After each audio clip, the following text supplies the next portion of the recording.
ठाण्यात महाभयंकर प्रकार. 3 महिला राहत असलेल्या रूममधून विचित्र आवाज. लोक हादरले. सोसायटीमध्ये कुजबुज सुरू.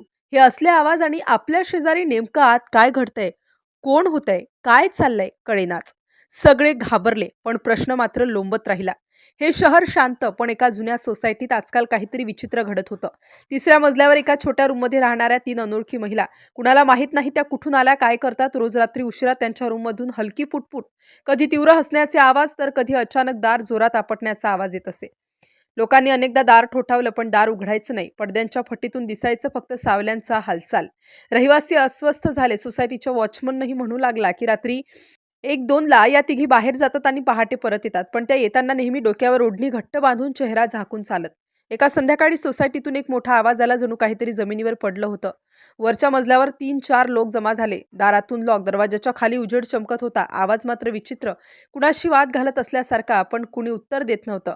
शेजाऱ्यांनी सोसायटीच्या सेक्रेटरीला बोलावले. सगळे दाराजवळ थांबून ऐकत राहिले. अचानक शांतता, मग कुजबुज, मग बेचैनी. शेवटी धीर करून दार ठोठावलं. कोण आहे? उत्तर नाही. पुन्हा आवाज. 1 मिनिट. दुसऱ्या बाजूने कोणीतरी शांतपणे औचित्याने बोललं.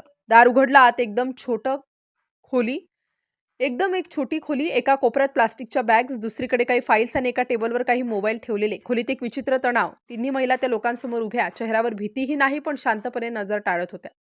सोसायटीमधले लोक विचारू लागले, तुम्ही नेमक्या काय करता? कोण? महिलांनी फक्त एवढंच म्हटलं, काम करतो इथेच. तेवढ्यात खाली पोर्चमध्ये काही गाड्या येऊन थांबल्या. शहरातील कायदा रक्षक आले. सोसायटीमध्ये गडबड माजली.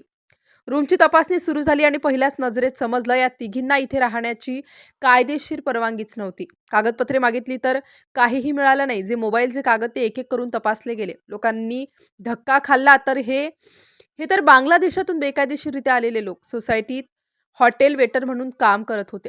त्यांनी आधार कार्ड सारखी ओळखपत्रे ही बनावट कागदपत्रांवरून मिळवली होती.